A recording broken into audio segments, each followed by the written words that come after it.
Hello everyone. In this video, we will discuss a combinational circuit to perform binary multiplication. Up to now, we have seen different circuits to perform other simple arithmetic operations, including addition, subtraction, incrementing, and decrementing. A multiplication operation is a little more complex and takes more components like gates and adders, etc. So first let's have a look at its basic process, how a multiplication work. So the process is similar like we used to perform decimal multiplication in primary classes. So here we have two numbers. First one is our multiplicand and second one is multiplier. So each bit of the multiplier is multiplied with the multiplicand. So let's say first one is multiplied with first one, then second one, and then third one. So first one multiplied by 1, 1 multiplied by 1, 1 multiplied by 1, the last one. Similarly, at next step, 0 is multiplied by all bits of our multiplicand. So 0 multiplied by all, it's 0, 0, 0, and we write it a step left side. Next, again 1 is multiplied with all the bits of our multiplicand, which is 1, 1, 1 here, and we write it down a step further leftwards. Now we achieved partial products. So these are our three partial products, and we have to add them and to achieve the final product. So let's say I put a cross here and two crosses. So we can add 1 plus cross means 0, 1, 1 plus 0 again 1, 1 plus 0 plus 1, 2. It means 0 and carry 1. 1 plus 0 plus 1 is 0 and carry 1. 1 plus 1 again 0 and carry 1, which is final 1 here, and this is our final product. So this is a process of multiplication. We need to design a combinational circuit which can perform this multiplication. So now there are three main steps. What are these? If we have 5 bits, let's say, so first one is our multiplicand multiplied by a multiplier. So we will achieve partial products which are equal to the number of bits of our multiplier. So a multiplier has 5 bits. We have 5 different partial products, and by adding all these partial products we can achieve a final product. So at first step we need to achieve partial products and then add up or sum up of the partial products to get the final product.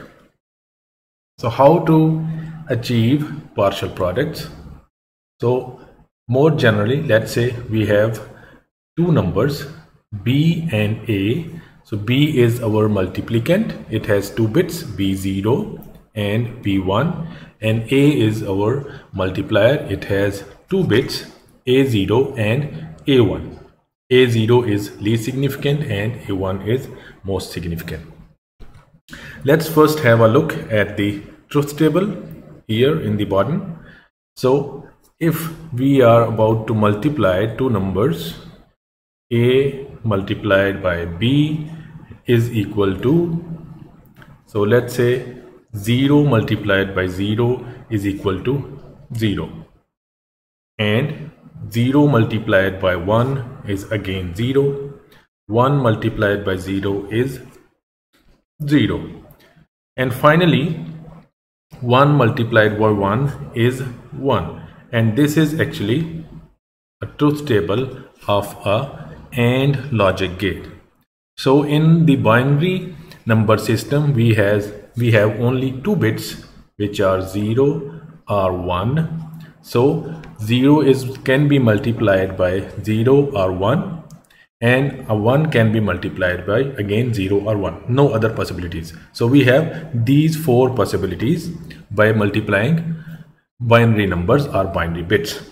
So an AND gate can be used to achieve partial products. So let's say A0 is multiplied by B0 and A0 again multiplied with B1. So partial product can be achieved. A0 multiplied with B0 is just like A0 and B0, and further A0 and B1, it is just like A0 multiplied with B1. So we get one partial product.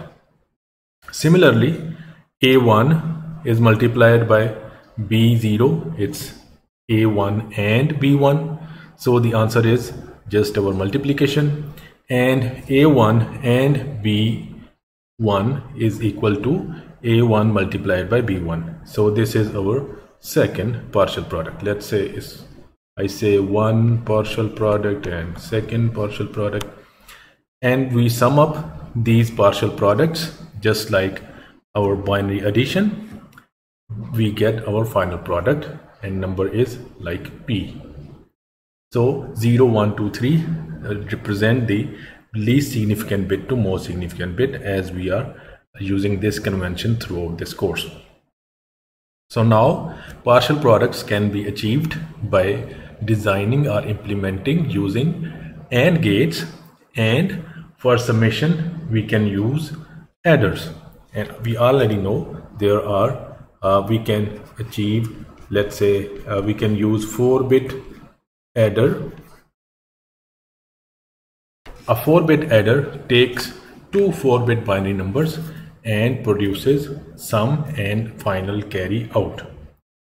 So for addition purposes, we already have adders to perform addition, and for partial products we have AND gates. So to combine, after combining these 2 components, we can achieve a circuit for multiplication. So this is a circuit which can perform a multiplication of 4-bit numbers.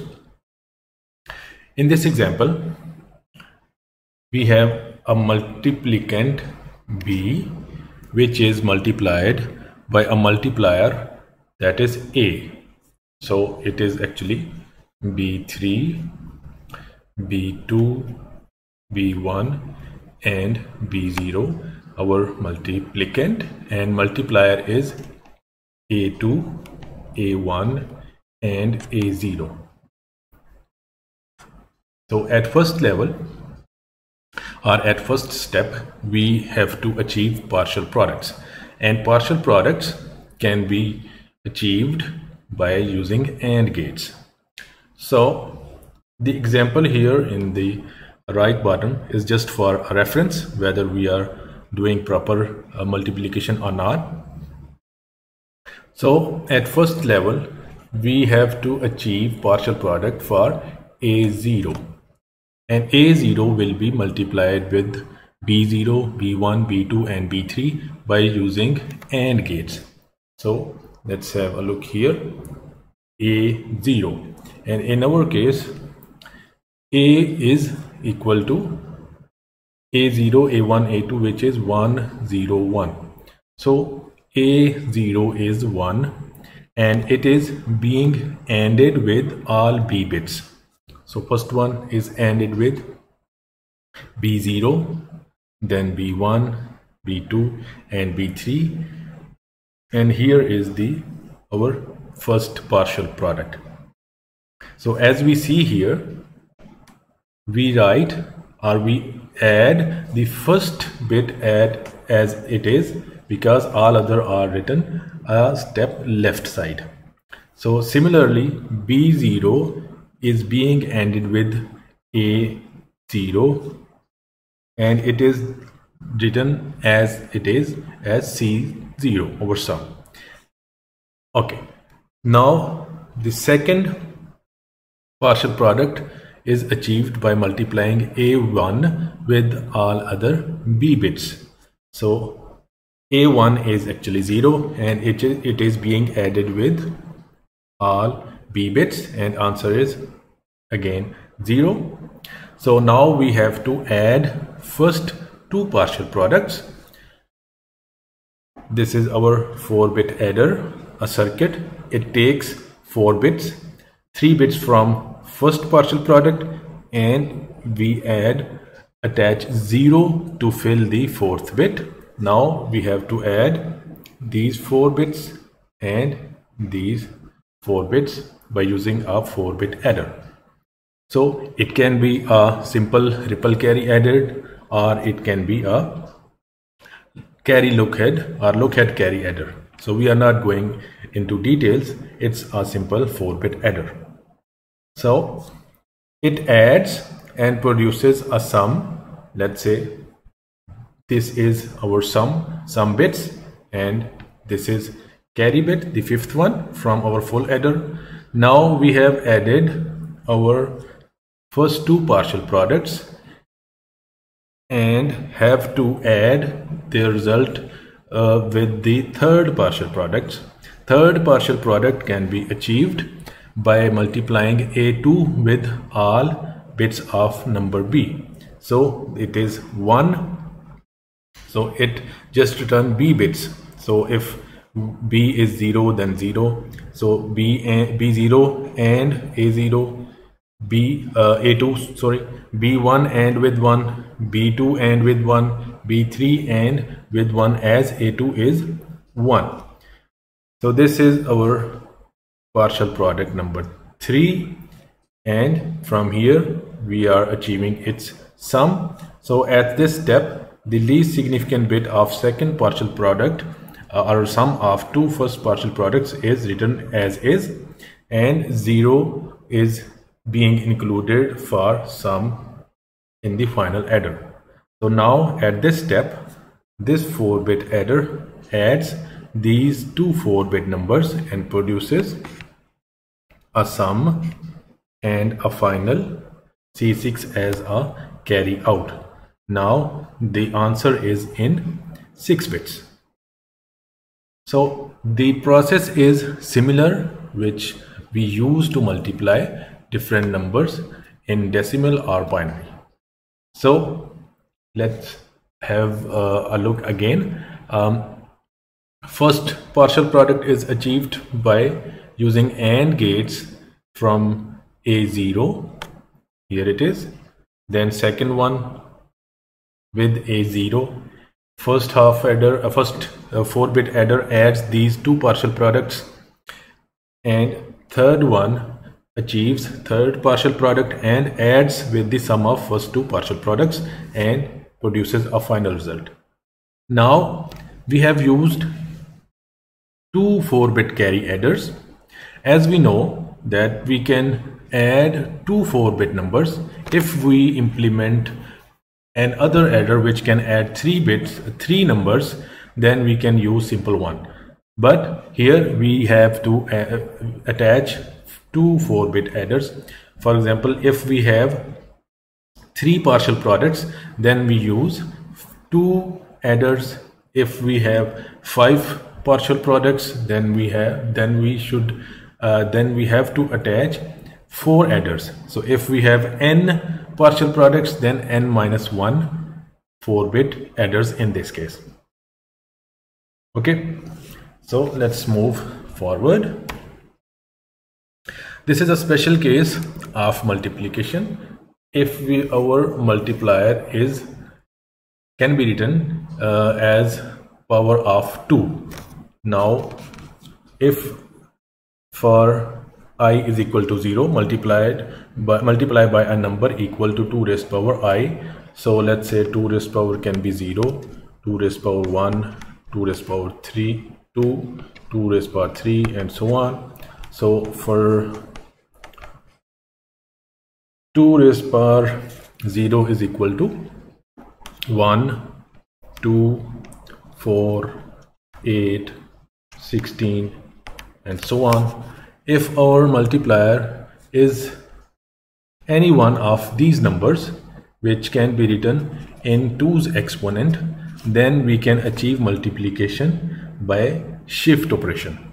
So rather than implementing the complex circuit, we can just shift our bits towards left and our number is multiplied. So now let's multiply 8 as a multiplier with a number 5. So 101 is equal to 5, and now we are assuming that our memory limit is 8 bits. So now we have 8 bits and first 3 bits are 101, which is equal to 5. So now it's like 5 multiplied by 8. In this step, if our multiplier is 2 raised to power 3, then we have to perform left shift operation 3 times, or I times, and I is 3 here. So this is our first shift left, or shift left 1. If we shift all bits from right to left, so it can be, let's say, 0 0 0 0 1 0 1 and 1 empty bit at the end, and we simply add 0. So overall total bits remain 8, but each bit is shifted left hand side. So here it becomes 10. So from 5 our number is doubled. Now shift left number 2. So each bit is shifted left hand side. This 0 is dropped and each bit is shifted towards left, and we add an additional 0 here. Now the number is again doubled and it is equal to 20. Shift left number 3. This 0 is dropped and all bits are moved one step left, and an additional 0, and number again is double and it equal to 40. Now after shifting left 3 times, our answer is 40, and you see 8 multiplied by 5 is equal to 40, which is correct answer. Now if our multiplicand or multiplier can be represented in 2's exponent equally, then we can achieve multiplication efficiently by performing shift operation. Similarly, if we have to perform division by 2 raised power I number, if our number or divisor is also represented by 2 raised power I or 2's exponent, we can also achieve division operation in an efficient way. So let's say, again similar example, we have to divide 40 with 8. So now the representation of our number is here 0 0 1 0 1 0 0 and 0, which is equal to 40, and 8, which is 2 raised power 3 or 2 raised power I, and in this case I is equal to 3. Now we have to perform 3 shift right operations. Each bit is shifted towards right. Overall our memory remains 8 bits. So for first shift right operation, each bit is moved towards right, last bit is dropped, shift right 1 step, and the empty bit is 0. So now our number remains half, that is 20 from 40. Shift right number 2, again each bit is moved towards right, the least significant bit is dropped and all other are moved one step right, and addition of a 0 bit at the end. Now the number again is divided by 2, which is equal to 10. Shift right 3. Now least significant bit is dropped. All other are moved one step right, 0 addition, and now our number remains 5, again divided by 2. So now answer is 5, and you see 40 divided by 8 is equal to 5.